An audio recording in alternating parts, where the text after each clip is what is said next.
Good morning, friends, and welcome to Wake Up in the Word. We are Christmas week 2021. Crazy things going on, but we're going to look at something that was pretty crazy even for Jesus' day and watch the people crystallize on one side or the other in their opinions about Jesus Christ. We'll see that in John chapter 7. Come join us, grab a good cup of coffee, and let's see what's happening. Meanwhile, what's happening in our country is remarkable indeed. You tend to think that people who've been educated are the most intelligent. And that's one of the things that's going to be presented against Jesus today. Well, he doesn't have the right education. Yet we're watching some of the supposedly predominant educational systems in our country go completely crazy this week. The folks at Cornell have gone home.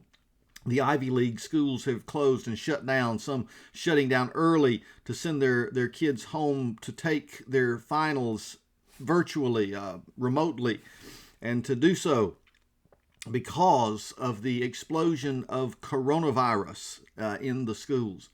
The funny thing is, when Omicron hit the Ivy League, they were not prepared. They didn't know what to do about it. At last count, I think over 1,600 Cornell students had the disease I can't mention, not supposed to mention here online. I've already done it. But they had it, and everybody's going completely crazy. They didn't know what was happening there or how to deal with it, and they've sent them all home. Amazingly enough, you were not allowed on campus to teach, to work, or come to school unless you were fully vaccinated. So all of these kids and their leaders were vaccinated who are getting this Omicron variant. It seemed to have no concern whatsoever for any vaccine that was in your system. You were going to get it. Now, what's funny about this is, of course, it's not causing that much of a problem. Most of the cases are rather mild. It's not like these 1,600 kids that picked up Omicron are now in the hospital. Oh, no. Matter of fact, they've all gone home to hang out and give it to their families, I guess, for the Christmas holidays. But just a couple of days back, here's what Cornell announced. You will not be allowed to come back to school in 2022 unless you've had a booster shot. That makes lots of sense, doesn't it? Or does it? Who comes up with these ideas?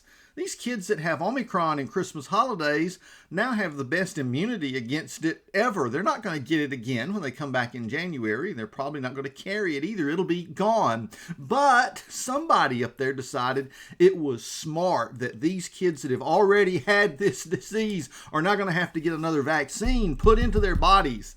And especially some of you young men that have the age group that college students would be that are most concerned with some of the side effects like myocarditis. No, just forget that. That's not going to be a problem. It's going to be so few of you. It's just, it's kind of like the lottery as to who wins it and ends up with one of those cases or some of the side effects. Don't worry about that. We just need to make sure you get a shot before you come back to school. The world has gone nuts in places. And if you think that's true only in this generation, well, guess what? Folks are going nuts over Jesus as well. In John chapter 7, if you remember, Jesus had allowed his own brothers to go up to the festival. The festival that was referred to in the King James as the Feast of Tabernacles, the Feast of Booths, or of Shelters in the Christian Standard Bible. And it's that festival where they remembered their wanderings in the wilderness, and they would build little shelters. I say it was like tent camping, and they would hang out in those for a week while various celebrations went on. Well, we read in verse 10 of chapter 7 that after his brothers had gone up to the festival, Jesus also went up, not openly, but secretly. Now the Jews were looking for him at the festival and saying, "Where is he?" And there was a lot of murmuring about him. They were just murmuring, "Where's Jesus? I haven't seen Jesus yet. Have you seen Jesus?" A lot of murmuring about Jesus, not a lot of openness about this discussion. It's the little gossip in the streets. Murmuring about him in the crowds. Some were saying he's a good man. Others were saying, no, the contrary, he's deceiving the people. Still, nobody was talking publicly about him for fear of the Jews. Now, again, don't misunderstand that statement. Fear of the Jews being stated by a Jew who's now, of course, a Christian. It's not about the whole number of people. He really is referring to those Jewish leaders who would say something about them. fear of those leaders who wanted now to control their speech and control what they were talking about and would get upset with you if you were saying the wrong thing, like Jesus is Messiah. Oh, wow, that sounds familiar, doesn't it? Have you already been in some places where I've got friends who posted certain things on Facebook that when they post about a particular subject, then all of a sudden here comes the little extra that gets popped in there to warn you that this person doesn't know what they're talking about. Check our fact checkers over here, who, by the way, are owned by a drug company that does have a horse in this race, and they're going to check your facts so that they can keep deceiving you about what they're doing. I mean, you can't make this stuff up, folks. There were folks in Jesus' day doing the same thing. They were saying, we're going to watch out who's talking about what in public to try to control your speech. Well, in the next verse, listen to this one. When the festival was already half over, Jesus went up into the temple and began to teach. Halfway through, let's go ahead and get some teaching time in here. So then in verse 15, the Jews were amazed and they said, "How is this man so learned since he hasn't been trained?" You got the picture there? He hasn't been to our seminary, our place of learning. How could he know so much good stuff? Well, Jesus answered them, "My teaching isn't mine, but it is from the one who sent me. If anyone wants to do his will, he will know whether the teaching is from God or whether I'm speaking on my own. The one who speaks on his own seeks his own glory, but he who seeks the glory of the one who sent him is true, and there is no unrighteousness in him. Didn't Moses give you the law, yet none of you keeps the law? So why are you trying to kill me?" "Oh, you have a demon," the crowd responded. "Who's trying to kill you?" That's right. Again, a similar tactic to what's being used by some people even today.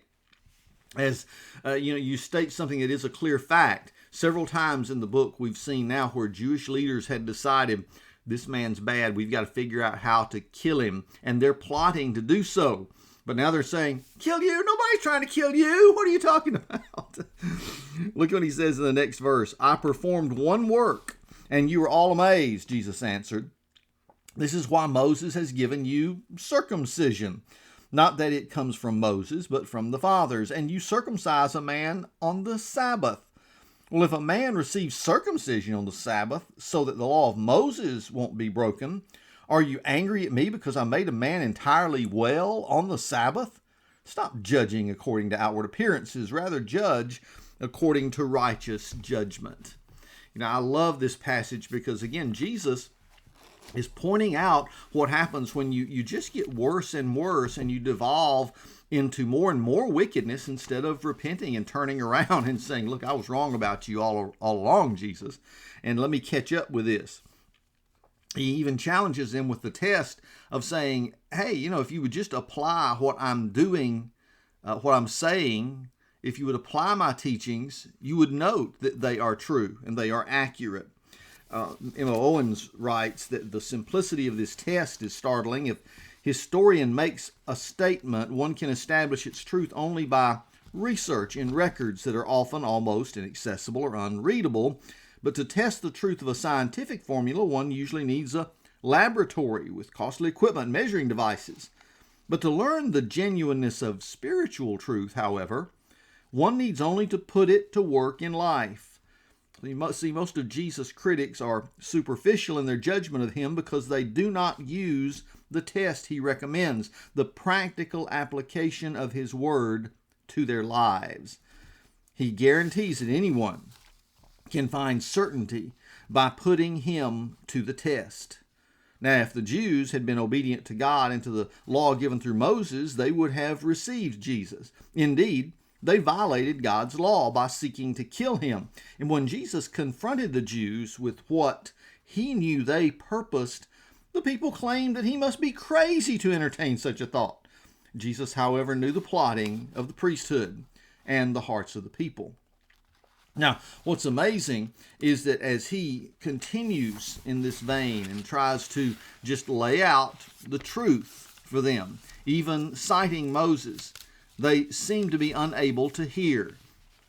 It seems that today we have that disease on steroids, unable to hear simple truths, unable to recognize simple facts, and to walk away into delusion. Well, that's what was going on even in Jesus' day. Now, watch this. Jesus also drew a distinction between knowing his place of origin and knowing the Father from whom he came. Their lack of spiritual perception made their factual knowledge useless. See, being a Christian involves more than mere knowledge of facts. It includes a spiritual discernment which may be lacking in even the most educated theologian.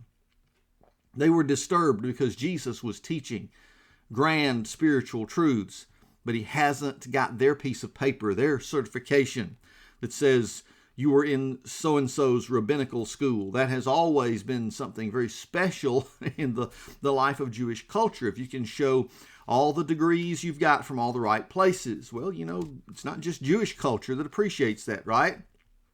And when it comes to those degrees, we seem to put a lot more trust in someone who has them and has them from certain institutions that we think must be special. And thereby, if you don't have those and you seem to be smarter than the guys with the doctorates, and I have one myself, and I say, so what? It doesn't mean you're going to be brilliant. Some folks are educated into just being educated fools. So here are a group of people saying, Jesus, you can't be telling us the truth because you just don't have the pedigree for it. But being a Christian involves more than a mere knowledge of facts, Owens writes. It includes spiritual discernment, which may be lacking in even the most educated theologian, or I would add politician or businessman or whatever your profession might be. Education is not a magic bullet that suddenly makes you brilliant.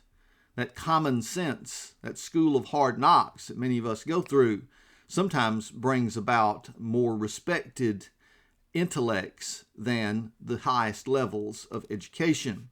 And if you don't have a relationship with God, your Creator, then you have no clue as to how to come to the right conclusions in any circumstance. Well, unbelief always degenerates into hostility, Owens writes, either veiled or open. An unbeliever cannot remain neutral.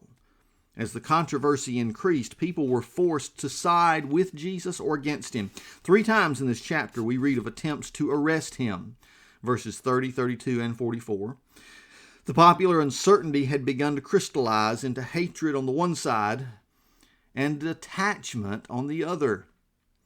Until God's hour struck, however, no one could lay hands on the Son of God. We'll leave it right there today.